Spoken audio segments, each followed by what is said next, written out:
Hey, what's up guys, it's Red here with another Fire Emblem Mythology. This video is on the named/legendary weapons of Fire Emblem Engage. Well, mostly, as I've already done a video on Elyos exclusive swords, and I'll exclude Vale and the Fell Xenologs' twins weapons for another video. Anyways, before I get started, make sure to like if you enjoy, and if you have any feedback or comments, please leave them down below. I enjoy reading them even if I might not reply. Also, make sure to subscribe and thank you for 300 subs. But let's not stop there. Please help me get to 400. And again, please subscribe, it really means the world to me.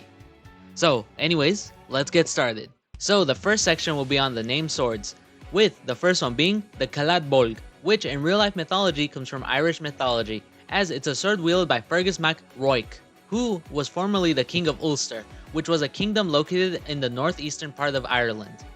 The sword means hard cleft. Eventually, Fergus was betrayed and tricked into losing his kingdom, so he became the ally of Queen Meb, the enemy of the man who tricked him. Also, fun fact about Fergus is that apparently one of his defining features is that he's huge. And I mean his length, if you know what I mean.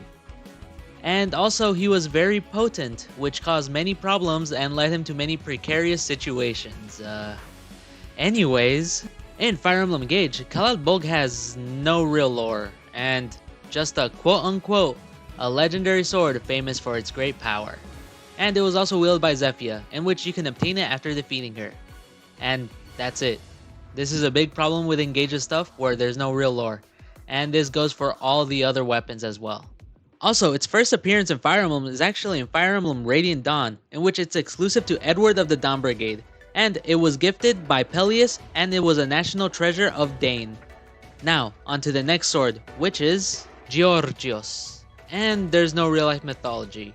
But Georgios is actually the Greek word for farmer, and it is the etymological origin of the name George. In Fire Emblem, Georgios has no real lore and it's just called a legendary blade, like Kalad Bolg. It is also dropped by Zephyia. However, it's actually dropped in a later chapter. Oh, and also corrupted Alfred if you're playing the Fell Xenolog. And it's also a smash weapon, so that's pretty neat. Anyways, now onto the lance category, starting with Brionac. And in real life, it comes from Irish mythology, as it is a possible name for Lug's spear. Which is what I'd like to say, but apparently there's no real connection with Brionac and Lug. But you might be wondering because Brionac appears in loads of Japanese media, some of them connecting it with Lug.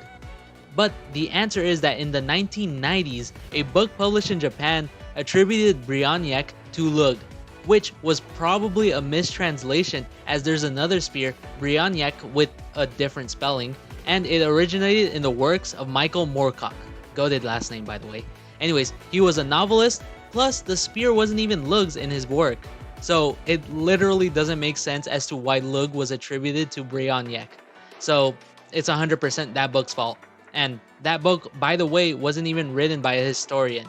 So yeah, it's just hilarious how Brionac isn't a real-life Irish folklore weapon, but most likely a mistranslation. But whatever. In Fire Emblem Engage, Brionac is just a lance of legend, and that's it. It's even dropped by a random ass corrupted, so it's not even a name character drop. Oh, and it can attack from a distance like a spear. Though its first appearance in anything that's Fire Emblem related is from the best Fire Emblem game, Tokyo Mirage Sessions, as it's one of the lances that can be crafted for Toma. Please let him be in Fae, IS. Anyways, it's only obtainable in New Game Plus. And now, onto the next lance, which is Venomous. Which again has no mythology, but I can give you a definition, as venomous means secreting venom or capable of injecting venom by means of a bite or sting. So anyways, in Fire Emblem, it first appears in Engage. And again, it's just a legendary lance, and it's actually a smash weapon as well. Though it can also inflict poison on foes, so at least the name makes sense. Anyways, now that we're done on the lances, now onto the axes. Starting with Fragaric, which is a name that comes from Irish mythology, as it is the sword of Nuada, the first High King of Ireland. The Fragaric was crafted by the gods, and it is also known as the Whisperer, the Answerer, or the Retaliator. It was eventually given to Lug from Nuada after Nuada lost his arm in the Battle of the Mag True Red, and after Lug was crowned as the next king, though it was never stated if Lug used the Fragaric in combat. In Fire Emblem Engage, it's just another legendary weapon and an axe instead of a sword. And it's literally just said to be a legendary axe. That's it. and it's obtained after getting level 5 donations from Psalm. So yeah, you probably never got it. Now onto the next axe, which is Ukon Vasara, which in Finnish folklore is the hammer wielded by Ukko, the god of sky, lightning, thunder, and harvest.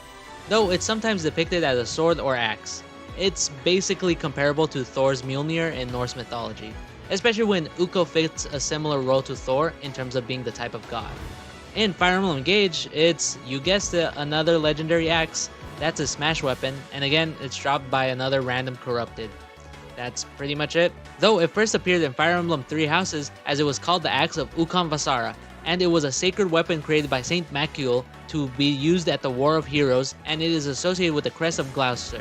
And we're done with axes, and now on to daggers, starting with Chiquita, which in real life was actually a civilian short sword or dagger. It was first crafted in northern Italy, and it was very popular during the Italian Renaissance during the 15th and 16th centuries. Its name is said to mean 5 fingers, as it is apparently a way to describe the width of the blade near the guard.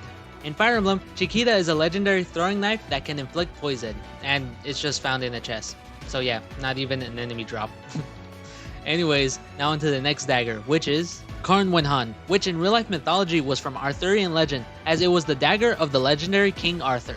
Karnwenhan is said to mean or is called Little White Hill. In Fire Emblem, it is a legendary knife, though in-game it's called a legendary short sword. It can't be thrown, and it is a smash weapon that can also inflict poison.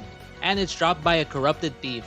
So yeah. Anyways, I'll call these last 3 weapons as other, as there's only one of them for each category, starting with the bow, which is Leidenbar. And it's a name that comes from the wife of Conall Cernach of the Ulster cycle from Irish mythology. And Conall was a legendary hero of Ullid, which was a northeastern country located in Ireland. In Fire Emblem, it's just a legendary bow, and in game it's said to be a bow wielded by legends. So of course it's dropped after defeating a corrupted. So yeah, let's head on to the tome. And it is Nova, which its name comes from novas, as they are stars showing a sudden large increase in their brightness and slowly returning to their original state in over a few months. In Fire Emblem, it's a legendary tome, and in game it's called an extremely potent tome. And it is actually dropped by Gris when you defeat him for the last time. Anyways, now onto the last weapon, which actually isn't a weapon as it's a staff, and it is Nodus, which doesn't have any mythology, but the definition of Nodus is a problem, difficulty, or complication. And in Fire Emblem, the name doesn't really make sense, but whatever. It's able to fully charge the engage meter of all allies in battle, and it is said to be a staff imbued with mysterious power. And it's a reward after getting level 5 of Elusia donations. And that is it. Honestly, it kinda sucks how Engage doesn't have any lore beneath some surface level stuff. Like, they could have made up some stuff like how these weapons were made, but whatever. I still like Engage, flaws and all. So yeah, make sure to leave a like and subscribe if you enjoyed. Please subscribe, really, I mean it, please. Anyways, stay tuned for my next mythology video, which will actually be related to these 3 manga.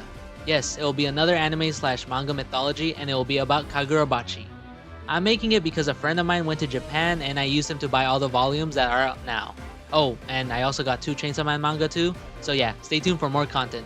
So thanks for watching.